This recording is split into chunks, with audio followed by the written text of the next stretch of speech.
on Israeli swimmers taking part in the World's Para-Swimming Championships. Do you think it's legitimate to penalise individual Israeli citizens who may also be critical of the regime in this way? Well, many countries today are seeing outsiders coming to their country and not very happy about it. They are overthrowing their governments because their government allowed immigrants to come in. So a country has a right to keep its borders closed to certain people. That's why borders are there. But in Malaysia, we have had no diplomatic relation with Israel at all. And we don't think that that they should come to our country because we have no relations with them. And we feel that they were doing a lot of wrong things, but getting away with it because nobody dares to say anything against them. But I suppose my question was, you may think that true of the Israeli state and the government of Israel, but is it fair to penalise the individual Israeli citizens from taking part in this championship? Well, it is not fair to call me anti-Semitic. They should call other people anti-Semitic. I'm not anti-Semitic. The Arabs are all Semitic people. Well, I did want to come on to that point. You've previously called and defended yourself in calling the Jewish people hooked nose and saying that they have an instinctive sense of money. Statements like that are anti-Semitic. But my question is, why do you oppose the actions of the Israeli government, not with criticisms of those actions themselves, but with racist anti-Semitic remarks like those targeted at the Jewish people? Well, I can understand this. We talk about freedom of speech, and yet you cannot say anything against Israel, against the Jews. Why is that so? If we are free to say what we like, we can say that we are something that will be regarded as anti-Semitic by the Jews. That is their right to hold such opinion of me. It is my right to tell them also that they have been doing a lot of wrong things. But that in fact wasn't the point of the question. The point of the question was, these are remarks targeted at individual Jews, not the Israeli government. So why don't you oppose the Israeli government's actions directly instead of attacking with these remarks the Jewish people themselves? Well, it seems that most of them support the stand taken by Netanyahu against the Arabs. So when I say only the Zionists, people do not understand. What they do understand is the word Yahudi or Jews. That is what they understand. If I take action against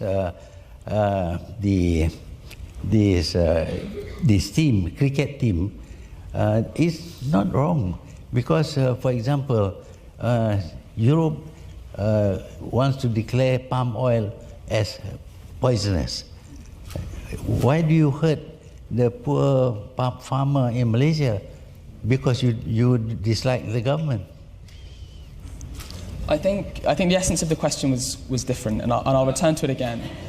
It was that you can criticise the actions of the Israeli government without criticising, in this kind of anti-Semitic way, the Jewish people themselves. And do you regret targeting the Jewish people themselves, not the Israeli government, in these cases? Well, we can't do very much about the Israeli government. They are very powerful. So we don't say anything about the Israeli government, but we don't have to show friendship towards them. If they want to come to our country, we have borders which we got to allow only people whom we like to come to Malaysia. But the people who have done a lot of wrong things, if we consider them as unfit to visit Malaysia, that is our right. But then, even if what you believe you are saying to be true, why do you think these reactionary racist politics is the way to finding a road to the two-state solution that you so desire? How's that? So your policy is in support of the two-state solution, but why do you think these kind of remarks help achieve that goal instead of finding some kind of constructive way of building that solution? I don't know about constructive way. This is a government that doesn't care about the opinions of others. That's why they keep on committing war crimes all the time. So what I say is what I have a right to say. But if they don't like it, they can say they don't like it. I don't care. But it's, with all due respect, it's not about caring. It's about creating a climate of politics that isn't anti-Semitic or racist. And do you think that these kind of statements aid that process or hinder the process of achieving a solution? Or achieving? A solution. A solution should be, should go down to finding out the reasons for the behavior of the Jews and of the Arabs. This did not happen 70 years ago, did not happen until you create the state of Israel. You took Arab land and gave to Israel, and the Arabs were expelled from Palestine. Is that right? But the people supported. I am surprised that reasonable Democrats keep on supporting the act of seizure of foreign land to create a nation for somebody. I think on that point it would be a good time to open up the floor to audience questions. I'll take the hand at the very far back. Thank you, Prime Minister Mahathir Mohamad. I'm from Australia. My question is, how do you see Australia and Malaysia cooperating in the future on the bilateral and the multilateral level? Well, we consider Australia as a friendly country. Of course, like all countries, sometimes they say things which are not palatable to us, and sometimes we say things which are not palatable to them. I mean, while you are friends, sometimes you have a need to tell a friend that you have done something wrong. If you tolerate everything that somebody does because he is a friend, then you are no friend.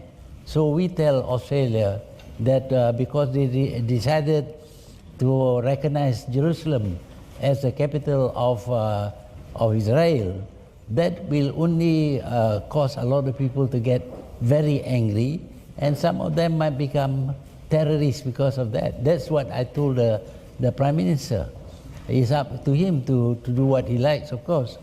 He has a right.